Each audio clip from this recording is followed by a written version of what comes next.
Assalamualaikum warahmatullahi wabarakatuh. Saya Salsabila Anissa Fitri, NIM 5013-12456. Saya akan memaparkan hasil pemikiran terkait materi integrasi teknologi dalam pendidikan dasar, diskusi 5. Berkaitan dengan penggunaan ChatGPT dalam proses pembelajaran sebagai seorang pendidik, ini bukanlah sebagai ancaman, namun menjadi alat bantu dan juga tantangan untuk beradaptasi yang relevan dengan modul MPDR 5302, di mana penggunaan TIK bermakna tidak hanya menjadi alat bantu pembelajaran, namun juga sebagai komponen pembelajaran yang terintegrasi, menyatu, dan tak terpisahkan untuk setiap mata pelajaran. Oleh karena itu, perlu pemahaman akan kelebihan dan kekurangan AI sejalan dengan prinsip pengembangan profesionalisme pendidik. Jika dilihat berdasarkan kelebihan dan kekurangan AI, maka khususnya ChatGPT dalam proses pembelajaran, sebagai pendidik haruslah memberikan kebijaksanaan dalam penggunaannya. Maka kita meninjau terlebih dahulu kelebihan AI. Yang pertama, peningkatan efisiensi dan produktivitas. Membantu seorang pendidik dalam membuat draft rencana pembelajaran, merumuskan berbagai contoh soal, ataupun membuat ringkasan materi dengan cepat. Hal ini memberikan kebebasan waktu pendidik untuk lebih fokus pada interaksi personal dengan peserta didik. Yang kedua, kelebihan AI khususnya ChatGPT sebagai alat kreativitas dan juga brainstorming, mendorong peserta didik menggunakan AI untuk menghasilkan ide baru, menyusun materi secara ringkas, sehingga dapat mengembangkan dan menganalisis secara kritis bagaimana materi yang akan diajarkan. Kemudian yang ketiga, personalisasi pembelajaran. AI dapat berfungsi sebagai tutor virtual yang menyediakan penjelasan ataupun jawaban secara instan, sehingga peserta didik dapat mengajukan berbagai pertanyaan dan juga mendapatkan umpan balik secara real-time sesuai dengan kecepatan belajarnya. Maka ini sejalan dengan prinsip pembelajaran terindividualisasi yang disinggung dalam modul MPDR 5302. Setelah meninjau berbagai kelebihan AI, khususnya ChatGPT dalam pembelajaran, saya juga akan membahas mengenai kekurangan AI dalam hal pembelajaran. Yang pertama, menurunnya keterampilan berpikir dasar bagi peserta didik. Ketergantungan yang sangat berlebihan dapat mengikis kemampuan peserta didik untuk hal menulis, memecahkan permasalahan, ataupun mencari informasi secara manual. Maka antisipasi yang dapat dilakukan yaitu memberikan penugasan yang mewajibkan bahwa peserta didik menunjukkan langkah-langkah proses berpikirnya, seperti memberikan coretan dari hasil yang telah dilakukan ataupun draft awal, dan juga mendorong refleksi. Yang kedua, keterbatasan kritis dan kontekstual. Jawaban AI terkadang tidak akurat, kurang sensitif berkaitan dengan konteks lokal ataupun kekurangan kedalaman kritis yang diperlukan dalam hal analisis. Antisipasi yang dilakukan mendidik peserta didik untuk selalu melakukan verifikasi silang atau cross-check terhadap sumber lainnya dan menekankan bahwa AI adalah alat, bukan otoritas kebenaran. Yang ketiga, potensi kecurangan. Peserta didik dapat menggunakan AI sepuasnya untuk mendapatkan hasil jawaban tanpa melalui proses berpikir. Maka antisipasi yang dapat dilakukan yaitu mendesain tugas yang memerlukan pemikiran tingkat tinggi atau HOTS, analisis kritis, sintesis, dan aplikasi kontekstual yang spesifik dan juga sulit diotomatisasi oleh AI. Pengalaman pemanfaatan AI dalam pembelajaran. Dalam pengalaman saya, menggunakan AI seperti ChatGPT telah berfokus pada peran pendidik sebagai kurator dan fasilitator.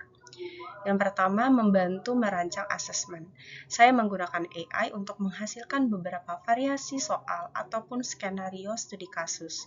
Setelah itu, saya merevisi dan menyesuaikan soal-soal tersebut agar tetap memiliki nuansa lokal dan menantang peserta didik untuk terus berpikir kritis, bukan hanya sekedar menjawab berdasarkan informasi umum. Kemudian, mendukung diferensiasi. AI membantu saya menyajikan materi dalam format yang berbeda, misalnya membuat ringkasan yang lebih sederhana untuk peserta didik yang memerlukan dukungan tambahan, ataupun membuat studi kasus yang lebih kompleks untuk peserta didik yang lebih maju. Yang ketiga, mengajarkan literasi AI.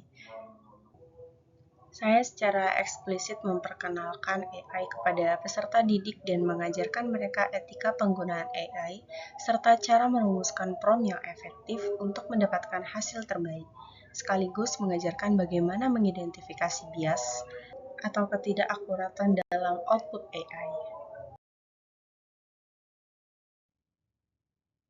Pendapat mengenai video A Day Made of Glass 2.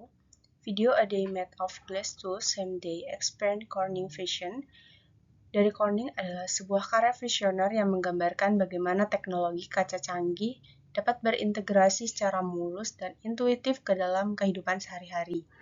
Pendapat saya adalah video ini berhasil memvisualisasikan konsep komputasi yang ada di mana-mana dan juga Internet of Things, di mana setiap permukaan, mulai dari kaca jendela, meja dapur, hingga dashboard mobil, menjadi layar interaktif yang terhubung ke data. Meskipun ambisius, visi ini dapat berfungsi sebagai peta jalan inspiratif bagi para inovator dan pendidik tentang bagaimana teknologi akan mengubah cara kita bekerja, belajar, dan hidup. Video ini menekankan bahwa masa depan teknologi akan didominasi oleh antarmuka yang sederhana, kuat, dan responsif. Penjelasan secara rinci mengenai isi video A Day Made of Glass 2. Yang pertama, pagi hari di rumah. Kaca jendela menjadi layar augmented reality untuk menampilkan jadwal, cuaca, dan pesan.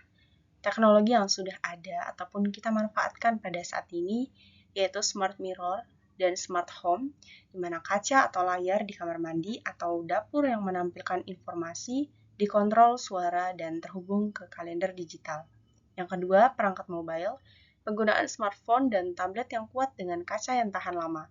Teknologi yang sudah ada atau kita manfaatkan yaitu reinforced glass atau Gorilla Glass, di mana kaca yang tahan gores dan pecah telah menjadi standar pada sebagian besar smartphone dan tablet. Yang ketiga, kolaborasi di kantor. Meja dan dinding kaca interaktif untuk presentasi dan kolaborasi data secara real time. Sebagai contoh, interaktif whiteboards dan smart table, penggunaan layar sentuh besar di ruang rapat dan kelas untuk menulis, anotasi, dan berbagi data. Navigasi otomotif, kaca depan mobil dan dashboard interaktif yang menampilkan data navigasi dan informasi kendaraan.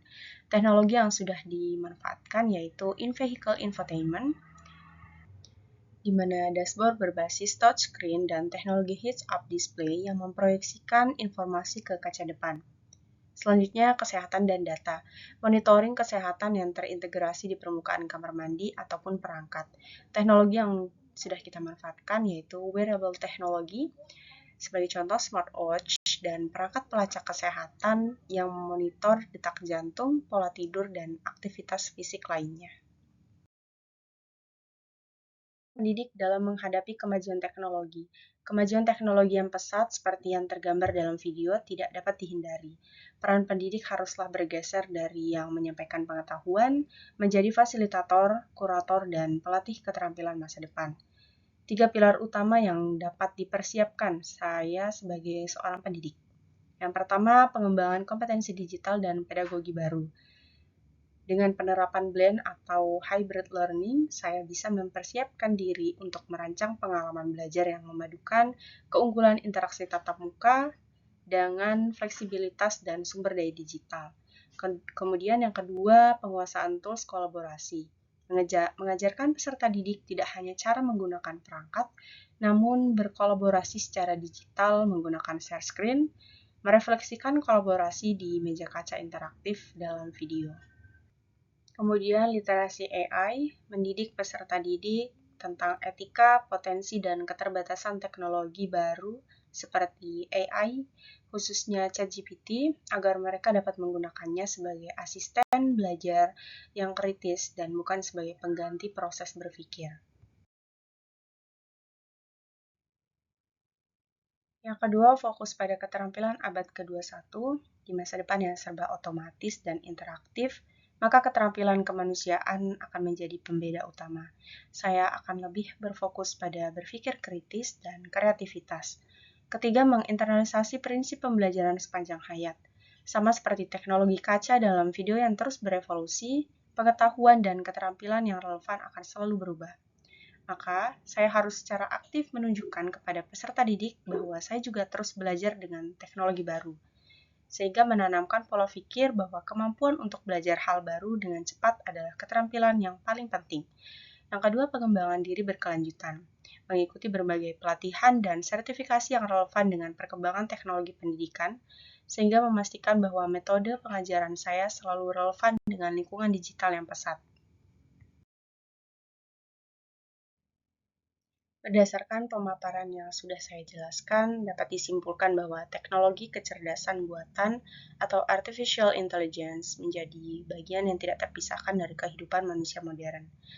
Salah satu contoh yaitu ChatGPT, sebuah model bahasa besar yang dapat menghasilkan teks dengan cara yang mirip dengan manusia.